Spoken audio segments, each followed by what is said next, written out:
Man, let me take you back to a sweaty summer morning in Brooklyn, right in the heart of a grimy auto shop on Flatbush Avenue, where the air's thick with oil and the hum of drills never stops. I'm Jamal, 22, a black mechanic who's been grinding in this place for years.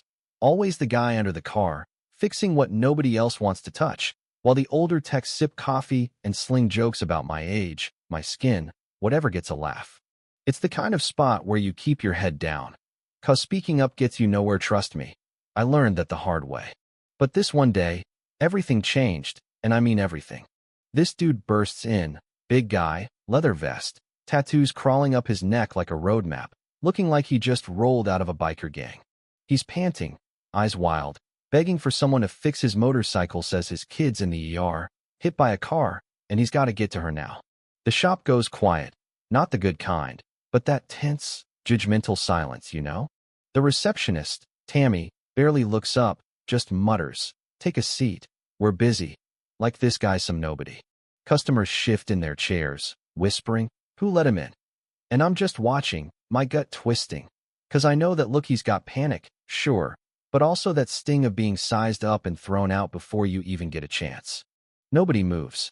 Not the techs, not the manager, Carl, who's got this permanent sneer like he's allergic to kindness. I'm under a busted Chevy, but I slide out, wipe my hands, and call out, "Yo, what's wrong with the bike?" The guy's name's Vince looks at me like I just offered him a lifeline, says it won't start, ignition's dead. I grab my tools, head outside, and start poking around his beat-up Harley, while he's pacing, telling me about his daughter, how she's only 12, how he's all she's got. I'm half listening, half focused, but I feel the eyes on us decks smirking, customers clutching their purses.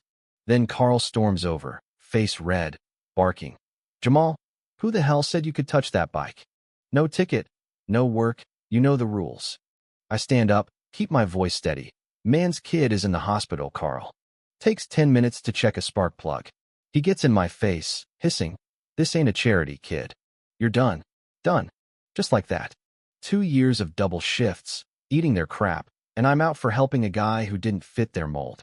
Vince tries to step in, voice cracking, "I'll pay, man, whatever you want." But Carl shuts him down. "We don't serve your kind here." That line hits me like a wrench to the chest, 'cause I've heard it my whole life, just dressed up different.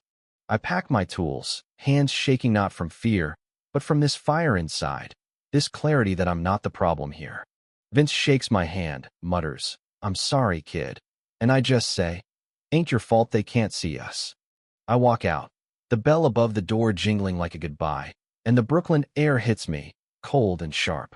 I spend the next day wandering, sitting on a bench outside the hospital where Vince's kid is, wondering if I threw my life away for nothing. My mom's gonna kill me when she hears I lost the job, but I keep replaying that moment, how nobody else even tried. Then, that night, I find a note on my apartment door. "Jamal, come to the shop. Now." CEO. My heart's pounding. What's this about? I head back, and the shop's weirdly quiet, like everyone's holding their breath. Carl's nowhere in sight. I'm called into the office, and there's Vince, no vest, just a tired dad in a flannel, standing next to this sharp-looking guy, Mr. Larson, the CEO. Larson's voice is calm but heavy. "Jamal, yesterday my brother Vince walked in here, and everyone but you treated him like trash. You got him to his daughter in time. She's stable because of you." "Brother?" My jaw drops. Vince nods. "You saw me, man. Nobody else did." Larson slides a folder across the table, says, "Carl's gone. Fired for discrimination. You're not just Bakery lead tech now, full benefits, your own crew." I'm speechless, just staring at the papers, feeling like the world just flipped. Vince claps my shoulder. "You did right, kid. Now it's our turn." I walk out, papers in hand, past the techs who wouldn't look at me yesterday, their eyes on the floor now. The city's alive outside, horns blaring, lights flickering, but I feel different, taller, like I'm not just surviving anymore. I chose to be human when it was easier to look away, and that's worth something, even if it's just to me. But here's the thing, was I reckless, throwing away a steady gig for a stranger? Or was it the only choice that made sense? Drop a comment, tell me what you'd have done, 'cause I'm still figuring out if justice always costs this much. Hit that like button, subscribe, and let's keep talking about what's right in a world that's quick to judge.